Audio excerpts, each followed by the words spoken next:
9 жаштагы кызга программаны үйрөтсө болобу жана эмнеден баштаса болот? 9 жаштагы кызга технология менен тааныштырса болот. Программаны үйрөтпөсөңүз дагы Scratch деген жакшы application бар, ошол сыяктуу дагы толтур application'дар бар. Ошондо оюн аркылуу программалоо эмне экенин, технология эмне экенин балдар түшүнөт. Ошондой нерселерди үйрөтсөңүз болот, эгерде Кыргызстанда болсоңуз. Эгерде Америкада, Европада болсоңуз, сонун акысыз курстар бар. Бир күндүк воркшоптор деп коем, воркшоптор бар.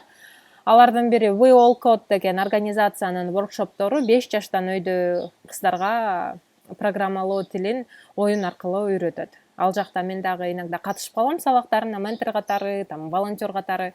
Ошону сунуштамакмын. Англис тилде болгондуктан, эгерде чет өлкөдө болсоңуз. Если Кыргызстанда болсоңуз, балдарга атайын воркшоптор болуп турат экен Бишкекте. Ошондойлорго алып барыңыз, телефондон, планшеттен, компьютер менен тааныштырыңыз балаңызды. Компьютер эмне, туура жакка колдонгонду кичинекейинен үйрөтүш керек деп ойлойм. Балада кандай впечатление калбаш керек.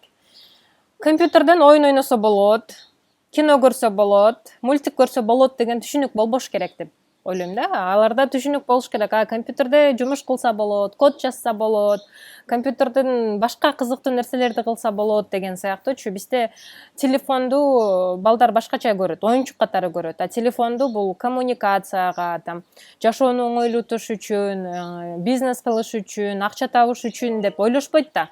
Ошондой эле ошо биринчи впечатленияны балага технология менен тааныштырган биринчи впечатленияны ата-эне берет.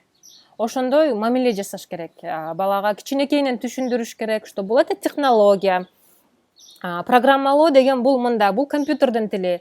Балада ошондой выбор болсо, ошондой билим болсо, кийин келечекте өзүнүн хоббисин тапканга, өзүнүн келечектеги кесибин тапканга чоң жардам берет. 9 жаштагы баланы, 9 жаштагы кызды бир нерсеге мажбурлаган болбойт, туура эмес. Сен программист болосуң деп. Бирок программалоо, код жазган эмне экенин, технология эмне экенин түшүндүрүш бул ата-эненин милдети.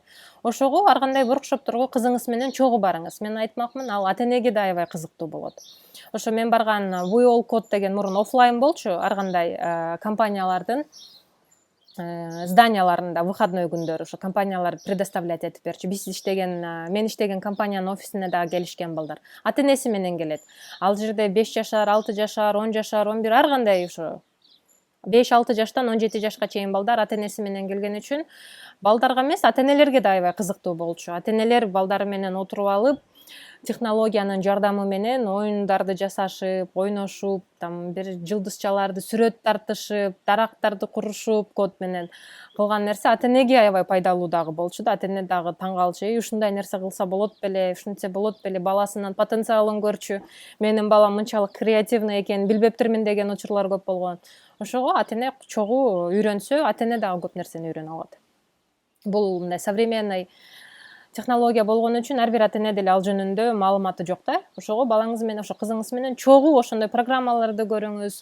YouTube'га деле кирсеңиз, тапса болот жакшы программаларды. 9 жашкагы балдарга программалоо деп, программирование для детей деген сыяктуучу. Ошондой колдонмо application'дар бар, программалар бар. Мен ойлойм, аябай кызык болот деп. 40 жаштан кийин айтиге кечпи же боло береби дейт. Билим алганга эч качан кеч эмес деп айтмакмын. Ушундай суроо келгенде эле мен эстей берем, бир эжени 54 жаштагы эже, айтини окуган эже эсиме келет ар дайым. 50 жашта дагы, 54 жашта дагы айтини окуп, үйрөнүп иштегендер бар. 40 жашта дагы иштеген эжелер бар. 37, 38 жашта иштеп тааныш эжелер бар. 3 баласы менен айтини окуп, азыр иштеп жаткан эжелер бар.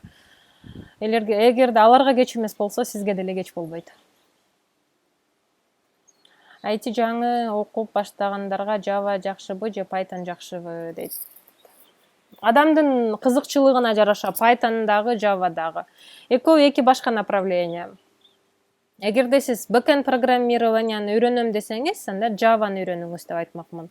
Эгерде пока программалоо тилин баштайм, анан определююсь, потом сервер жака өтөмбү, бэкэндке же башка жака өтөмбү деп Python жакшы анда. Python бэкэндке жакшы, жана дейта менен, чоң маалымат менен иштегенге жакшы, big datага байланыштуу жумуш. Python боюнча Гарварддын дагы курстары жакшы. Гарвардда акысыз курстар бар. $3000, $4000 курстарды Гарварддар иногда эме кылып, 1-2 айларда бесплатный кылып коюп коет EDX деген платформада. Былтыр пандемияда Стэнфорд аябай сонун мүмкүнчүлүк түстү. Стэнфорддун курсун акысыз алганга возможность болду.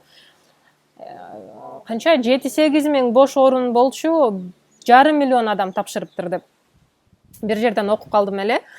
Ошо Стэнфорддо окуш үчүн акысыз да, аябай жакшы мүмкүнчүлүк.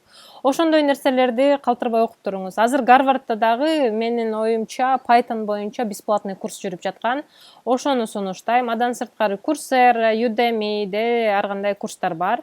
Для начинающих, Learn'да же болбосо LinkedIn Learning платформада ошондой курстар бар.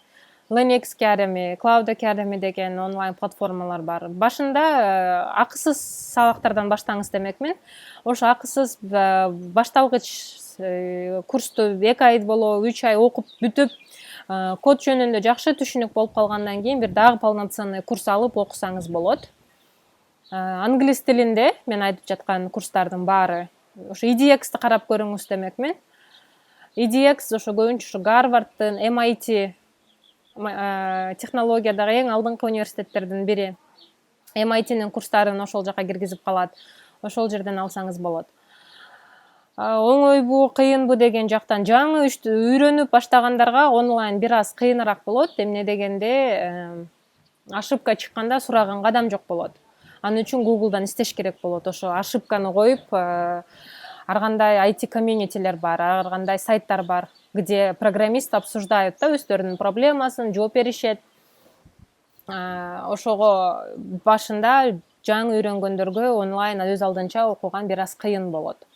Бирок возможно, эгерде дисциплина бар болсо, эгерде сиз өзүңүздү карап, расписание түзүп, өзүңүз жакшы условия түзүп берип, серьезно карап окусаңыз, жыйынтык чыгат. Минустары ошол. Онлайндын окуган минустарын инструктор жок болот.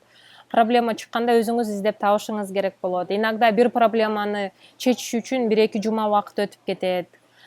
Ошондой минустары бар. Бирок ошол уровеньден өтүп, уже жакшы түшүнүп калгандан кийин эң жакшы вариант бир нерсени үйрөнгөнгө бул онлайн болуп калат. Бүтүп калдыбы дейт. Бүтүп калды.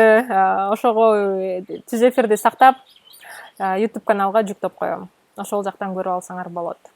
Дагы кандай сунуштар болсо жазгыла, эмне жөнүндө билгиңер келет, кандай темада видеолорду күтөсүңөр. Ар кандай сунуштарга ачыкпыз. Буюрса дагы көрүшкөнчө.